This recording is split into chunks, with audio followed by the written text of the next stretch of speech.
Hello friends, Radhe Radhe. આજે હું એક નવી વાનગી લઈને આવી છું, ફરાળી સાબુદાણાની ખીચડી કે જે બધા ઉપવાસમાં ખાઈ શકાય. તો ચલો રેસીપી સ્ટાર્ટ કરીએ. મેં 4 થી 5 કલાક પહેલાં સાબુદાણાને ધોઈને પલાળી દીધા છે. આવી રીતે પ્રોપર પલળી જાય ત્યાં સુધી આપણે એને પલાળવાના છે. તો ચલો હવે આપણે એક પેન લઈશું. પેનમાં થોડું તેલ નાખીશું. તેલ ગરમ થઈ જાય પછી મેં થોડા સિંગદાણા લીધા છે. સિંગદાણાને આપણે ફ્રાય કરી લઈશું. ફ્રાય કરવાથી સિંગદાણા થોડા ક્રિસ્પી થઈ જાય. હવે પ્રોપર સિંગદાણાને ફ્રાય કરી લેવાના છે.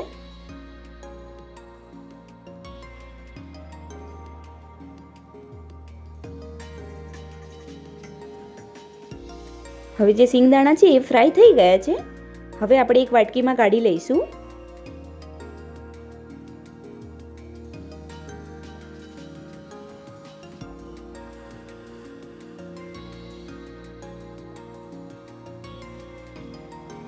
હવે સિંગદાણા ફ્રાય કરે એ તેલમાં આપણે થોડું જીરું નાખી દઈશું, 1 ચમચી.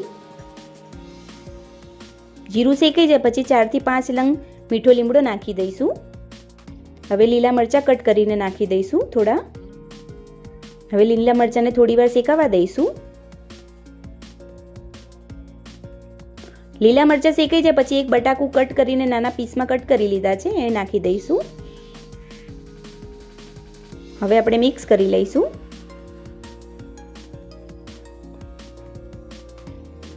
હવે થોડું મીઠું નાખી દઈશું સ્વાદ અનુસાર.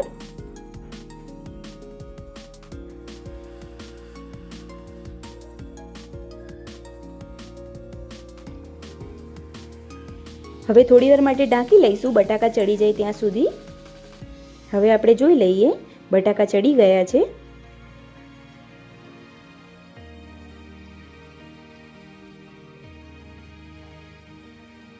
હવે જે આપણા બટાકા છે એ પ્રોપર ચડી ગયા છે. હવે મેં 2 ચમચી શેકેલી સિંગનો ભૂકો નાખ્યો છે. હવે આપણે મિક્સ કરી લઈશું અને જે સિંગનો ભૂકો નાખ્યો છે એને થોડી વાર શેકાવા દઈશું. હવે જે આપણે સિંગનો ભૂકો છે એ શેકાઈ ગયો છે. હવે જે પલાળેલા સાબુદાણા છે એ નાખી દઈશું અને મિક્સ કરી લઈશું. હવે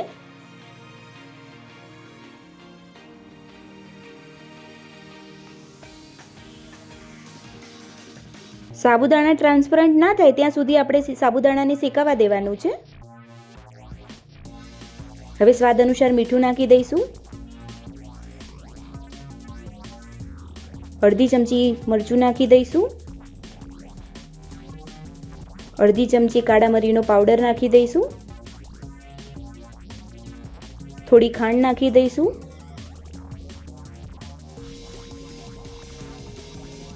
એક ચમચી લીંબુનો રસ નાખી દઈશું. હવે આપણે એને મિક્સ કરી લઈશું.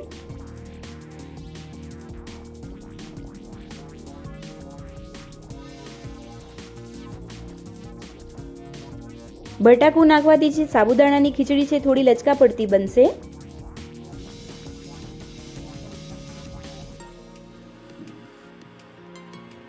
હવે જે મસાલા છે સાબુદાણાની ખીચડીમાં બધા ભળી ગયા છે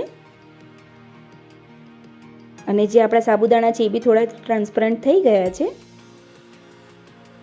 હવે જે તળેલી સિંગ હતી એ નાખી દઈશું આપણે અંદર અને મિક્સ કરી લઈશું.